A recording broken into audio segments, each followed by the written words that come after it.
The auction of despair. The night sky above Zarion 6 was heavy with smoke and red light. In the dark streets of the alien city, a crowd gathered around a metal stage where the slave auction began. Creatures from many worlds whispered, their eyes hungry for bargains and power. Among the cages stood a thin blue-skinned woman with tired golden eyes. Her name was Rena, a Thalorian mother who had sold herself to save her starving child. Her body trembled in the cold, her heart even colder. Every sound of the auctioneer's hammer echoed like thunder in her chest. Around her, alien guards shouted, pushing slaves to stand straight. Some cried, some prayed, some looked lost, but Rina only closed her eyes and whispered a name. Her child's name. Again and again. When her turn came, the auctioneer raised his voice. Lot 47, Thalorian female, young, healthy. Strong mind. Laughter spread through the crowd. Someone shouted, Thalorians are useless now. They can't even fight, another said. Sell her cheap. We'll use her for cleaning work. Rina lowered her head. Shame burning in her heart. She had once been a teacher on her homeworld. Now she was nothing but a product, a number, a thing to be sold. Then, through the noise, the crowd grew silent. From the shadowed corner of the market, a tall figure walked forward. A human, dressed in a dark captain's coat with the emblem of the old Terran fleet. His name was Captain Mason Hale. His face was calm, but his eyes looked like they carried the weight of 1,000 storms. He didn't speak.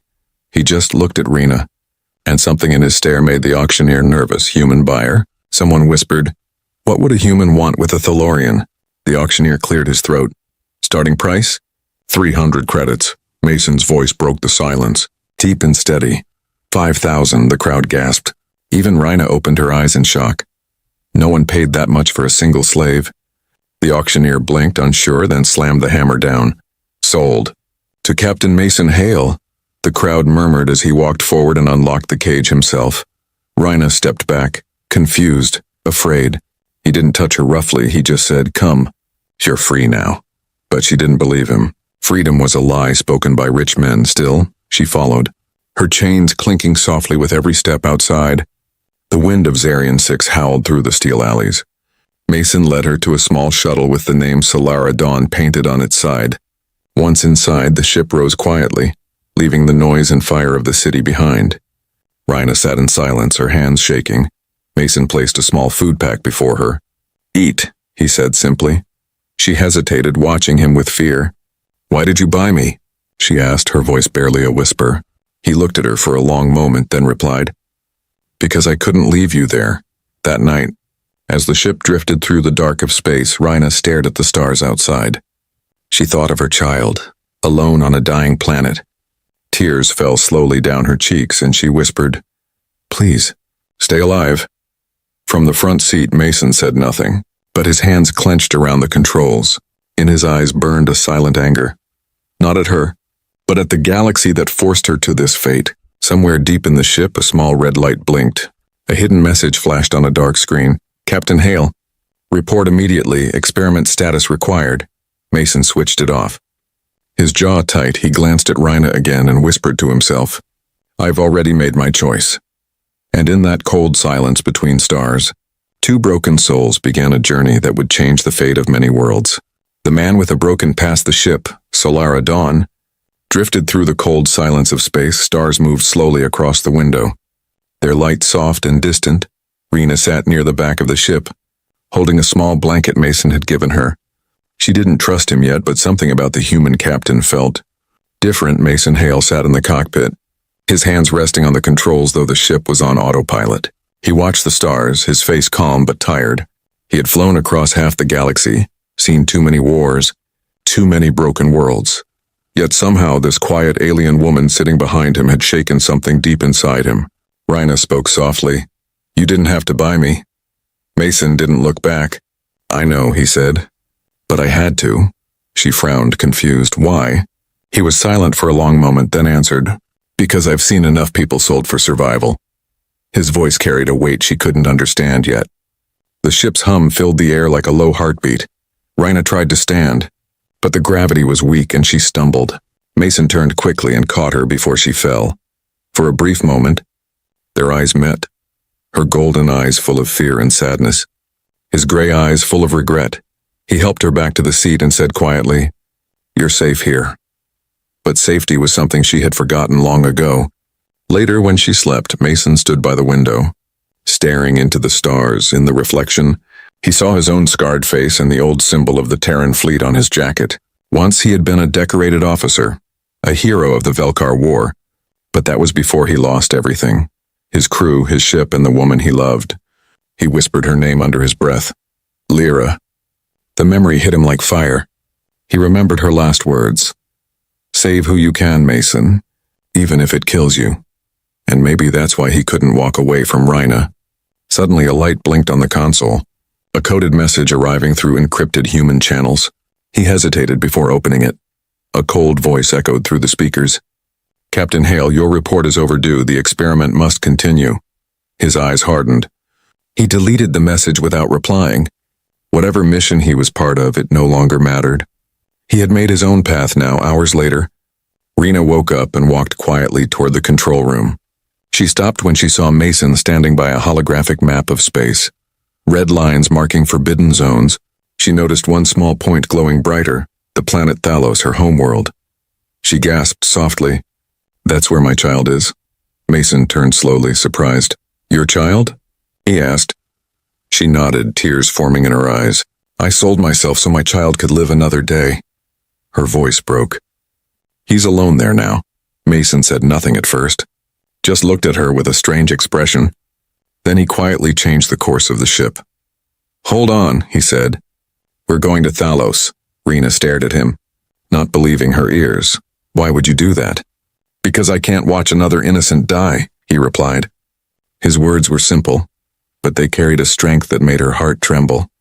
As the Solara Dawn entered hyperspace, Rhina sat beside Mason. Still unsure if this man was her savior or another kind of danger, she watched the blue light of hyperspace reflect in his eyes, and for a moment she saw something human there.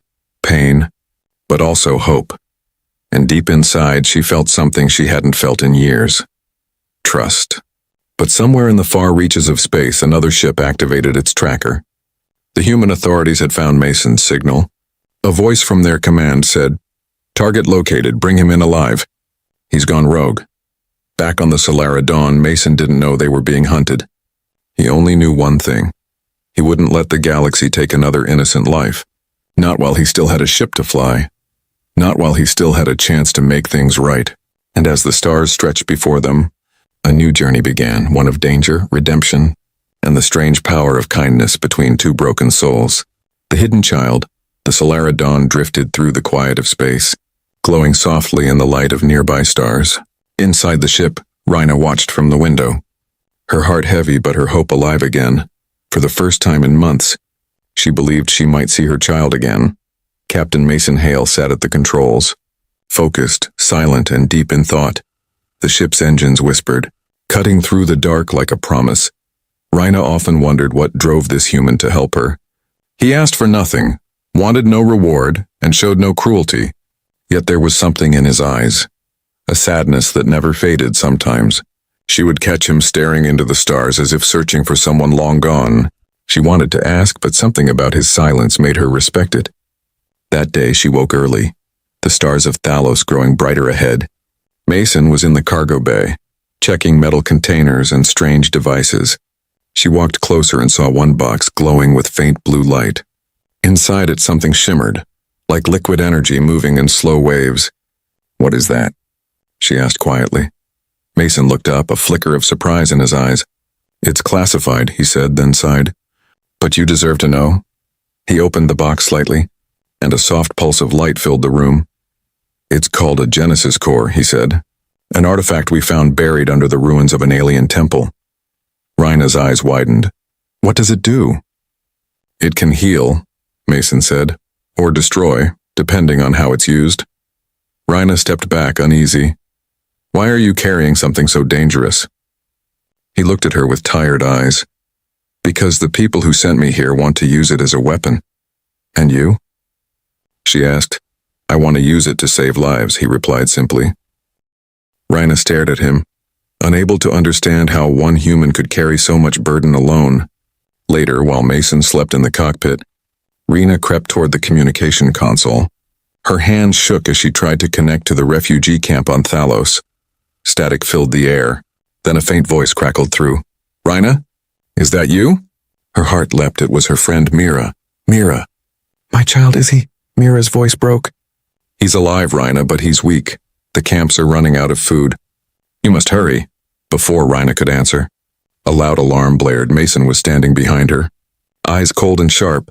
What are you doing? He demanded. I was only trying to reach my child, she said, tears in her voice. You could have exposed our location, he said, walking closer. The human patrols are tracking this ship if they find us. They'll take both of us. Rhina stepped back, afraid. Why would they hunt you? You're human too. Mason stopped, looking down. Because I disobeyed orders, he said, his voice low. I stole something they wanted, the Genesis core. He turned off the console and walked away. For a moment, silence filled the ship. Then Rhina said softly, You risk everything for a stranger and her child. Why? Mason didn't turn around. He just said, Because once, someone risked everything for me. As hours passed, the tension between them changed into something else. Not fear, but understanding. When Rhina brought him a cup of warm nutrient broth, Mason accepted it quietly. He looked at her and said, Your child, what's his name? Aaron, she whispered, smiling faintly. He's 5. He loves the stars. Mason smiled for the first time, a small, broken smile. Then we'll make sure he sees them again, he said. But outside, beyond the stars, danger moved closer. 3 ships were following the Solara Dawn. Their scanners locked on Mason's signal inside one of them. Commander Hurst stared at the radar screen and muttered, Captain Hale, what are you doing with that alien? He activated his comms. Prepare the boarding crew. We're bringing him home, dead or alive. Back on the Solara Dawn, Rhina didn't know death was chasing them. She only saw her hope growing brighter, and Mason, sitting silently in the cockpit, whispered to himself, Hold on, kid, we're coming. In that moment, 2 lives were tied together by fate. A mother's love and a soldier's redemption. And somewhere in the cold dark between stars, destiny began to move. Journey through the storm, the Solara Dawn glided through endless space. Its engines hummed like a heartbeat, strong but tired outside the window. Stars stretched into blue lines as the ship entered hyperspace. Rhina sat beside Mason, clutching the small pendant around her neck. Every passing second brought her closer to her child, and closer to danger. Mason watched the readings on the screen, his face calm but tense. The refugee camps on Thalos are under heavy scan, he said quietly. Anyone trying to land will be stopped. Rhina's voice trembled. Then how will we reach him? Mason leaned back, thinking. There's a storm near the planet's orbit, electromagnetic and violent. No patrol ship would dare enter it. She frowned. And you want to fly through that? A small smirk touched his lips. It wouldn't be the first storm I've survived. Hours later, the blackness of space turned to swirling colors. Electric clouds danced with blue lightning, twisting like living beasts, the ion storm of Thalos. Mason tightened his grip on the controls. The ship shuddered as if it were alive. Hold on, he warned. This is going to get rough. Rhina gripped the seat, her heart racing. The entire ship shook as waves of static energy hit the hull. Lights flickered, alarms blared, and the metal groaned like thunder. But Mason's eyes stayed sharp, his hands steady. He guided the Solara Dawn through the chaos, dodging bursts of lightning that could tear the ship apart. In that storm, the sky itself looked angry. Bolts of energy flashed across their path like wild beasts. Rhina cried out as one struck the wing. Smoke filled the cabin, and the power lights died. Mason, she shouted, we're hit. He slammed a switch, sparks flying. Stay calm, he said, I can fix this. He ran to the back, opening a panel of glowing circuits, his hands moving fast. Tell me what to do, she called out. Hold the main lever when I say now. He shouted over the roaring sound. The lights flickered again. He yelled, now! Rhina pulled the lever down, her hands burning from the heat. A deep hum shook the ship, then silence. The lights came back, soft and golden. Mason sighed in relief, wiping sweat from his forehead. You did well, he said. You saved us. Rhina looked at him, her fear slowly melting into gratitude. Maybe, she said softly. We saved each other. For a moment there was peace, but peace never lasted long in their universe. A red warning flashed on the screen. Incoming signal detected. Mason cursed under his breath. Who would be crazy enough to follow us into the storm? He activated the scanner. A small image appeared. 3 ships behind them marked with the symbol of the Terran command. "They found us," he muttered. Rhina's heart dropped. "Your people?" He nodded grimly. "Not anymore." The storm outside roared louder, lightning dancing around the ship like fire. Mason turned to Rhina, his eyes fierce. "I can't fight them and protect you at the same time." She looked back at him, her voice steady for the first time. "Then let me help." He shook his head. "You don't know how. I can try," she said, and before he could stop her, she placed her hands on the ship's console. A soft blue light spread from her palms. Mason watched in shock as the ship's sensors stabilized. Rhina's alien gift, her empathic energy, was linking with the ship's systems, calming them, guiding them through the storm. The ship glowed brighter. Moving smoother through the chaos, Mason smiled faintly. "You're full of surprises," Rhina whispered. "We're not all helpless." As they pushed through the last wall of lightning, the 3 Terran ships vanished behind them. They had made it through the storm. But the silence that followed was not peace. It was the quiet before something bigger. Mason stared at the radar. "They'll be waiting for us on the other side," he said quietly. Rhina looked at him, her golden eyes steady. "Then we'll face them together."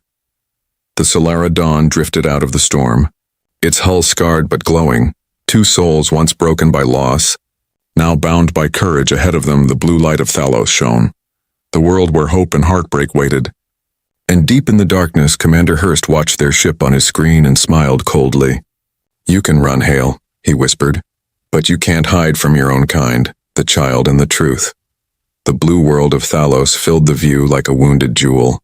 From orbit it looked beautiful, calm, and full of life. But Mason knew the truth. Down there was hunger, chaos, and despair. The Solara Dawn moved through the thin clouds, its engines whispering softly. Inside, Rhina stood by the window, tears in her eyes. "My child is down there," she whispered. Her voice shaking, Mason glanced at her, his expression firm. "Then let's bring him home." The ship landed quietly in the shadow of broken towers. Smoke rose in the distance, and the air shimmered with heat. Rhina stepped out first, her heart racing. All around them were ruined camps, tents made of torn cloth and faces thin with hunger. Children watched from behind metal sheets. Afraid of the strangers, Mason followed her, scanning the area with a small handheld device. "Stay close," he said softly. "This place isn't safe." Rhina's eyes darted through the crowd, searching for one small face. Then she heard it, a weak voice calling her name. She turned sharply and her breath caught. A small boy ran toward her, stumbling but smiling. "Iran!" she cried, falling to her knees. She wrapped her arms around him, holding him tight as tears ran down her face. Mason looked away for a moment, the sight cutting deep into his chest. The boy looked up at the human, curious but not afraid. "Who is he, Mama?" Rhina smiled through her tears. "He's the man who helped us," but Mason wasn't smiling. He was staring at the scanner in his hand. The readings were strange. The air around them pulsed with faint energy. He turned slowly, his eyes landing on Iran. The child's small hands glowed faintly blue, the same color as the Genesis core. Rhina noticed his look. "What is it?" Mason's voice was quiet but heavy. "Rhina, your child. He's connected to the artifact." She blinked, confused. "What do you mean?" He knelt beside the boy, scanning him again. "The Genesis core reacts to life forms that share its energy signature," he said. "Your son isn't just connected, he might be part of it." Rhina pulled Aaron close, fear flashing in her eyes. "Don't say that. He's just a child." "I know," Mason said. "But the humans, they'll come for him when they find out." A deep rumble echoed across the sky. Mason's communicator flashed red, an incoming signal. "Commander Hurst." "Mason Hale," the voice growled. "You have something that belongs to us." Mason's jaw tightened. "Turn yourself in, and maybe the alien woman and her spawn will be spared." Rhina froze, clutching her son, her voice shook. "Spawn? He's just a boy." Hurst laughed coldly. "He's a resource, nothing more." Mason cut the channel and turned to Rhina. "They've found us. We have minutes before they land." She looked terrified. "What do we do?" Mason opened the Genesis core container, the light spilling out like a living flame. "We use it," he said, "to save him. To save everyone here." Rhina's eyes widened. "But it could kill you." Mason smiled faintly. "Then I'll make it count."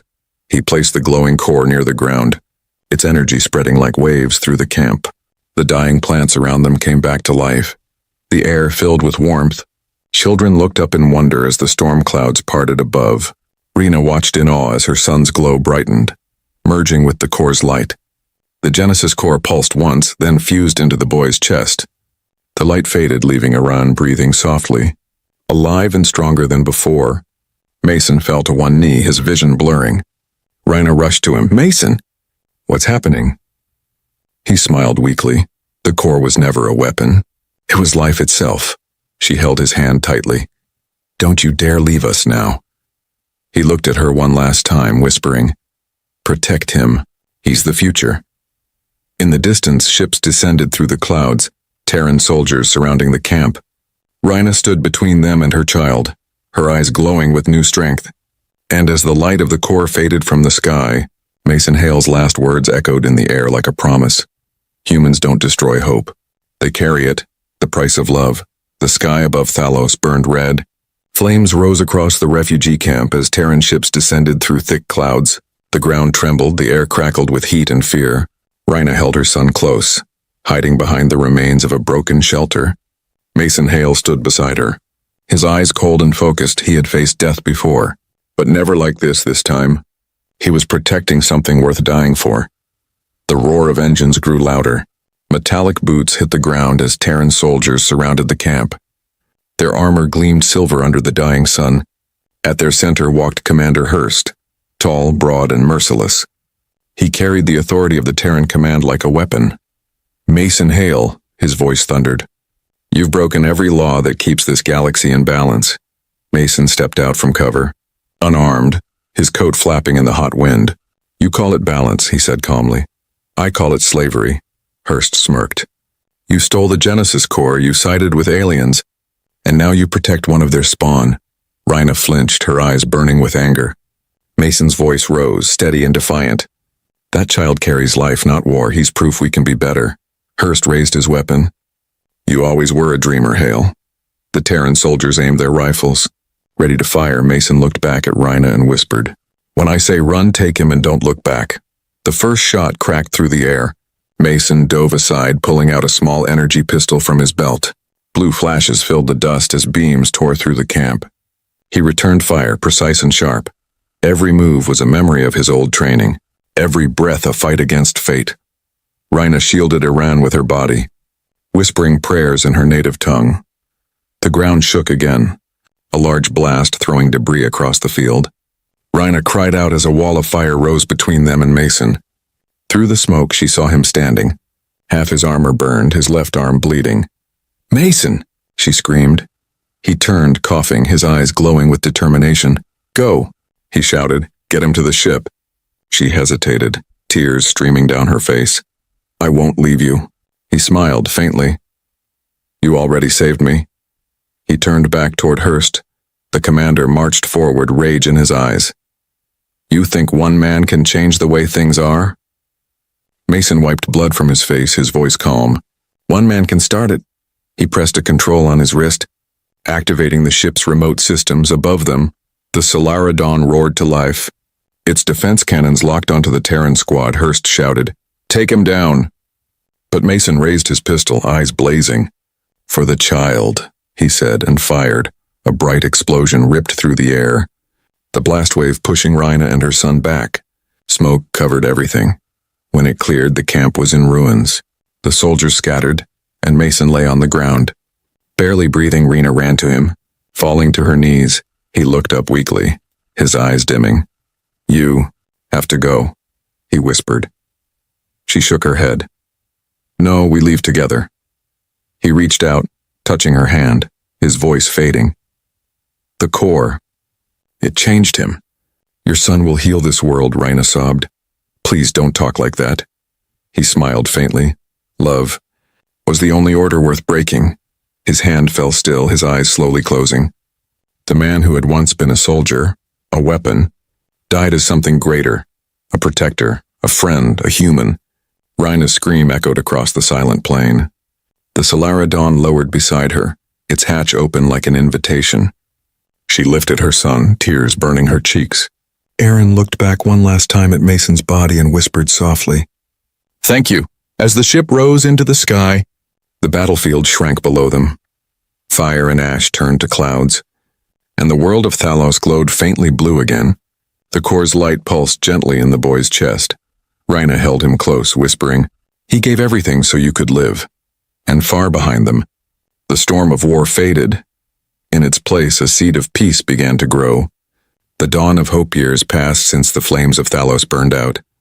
The war between humans and alien colonies had faded into silence. But silence was not peace, it was the breath before a new beginning.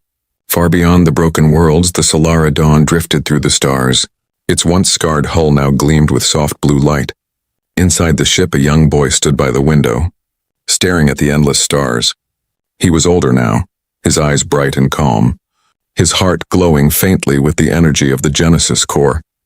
Aaron, the child who had once been weak and hungry, had become something greater, a bridge between species. Behind him, Rhina watched quietly, her face marked with time and sorrow. Yet filled with quiet strength every night, she still heard Mason's last words. Love was the only order worth breaking. And every time she looked at her son, she knew that Mason's sacrifice had not been in vain. Across the galaxy, whispers spread of a blue child, a being who could heal poisoned lands and bring dead soil back to life. To some, he was a myth, to others a weapon, but to Rhina, he was her son and Mason's legacy one morning. As the Solara dawn approached the orbit of Earth, alarms began to echo.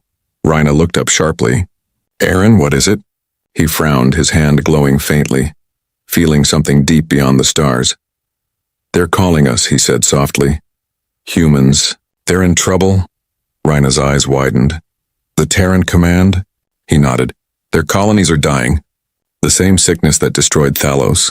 The boy turned to her, his expression calm yet determined. "I can help them," he said. "I can fix what they broke." Rhina grabbed his shoulders, fear trembling in her voice. "They'll use you."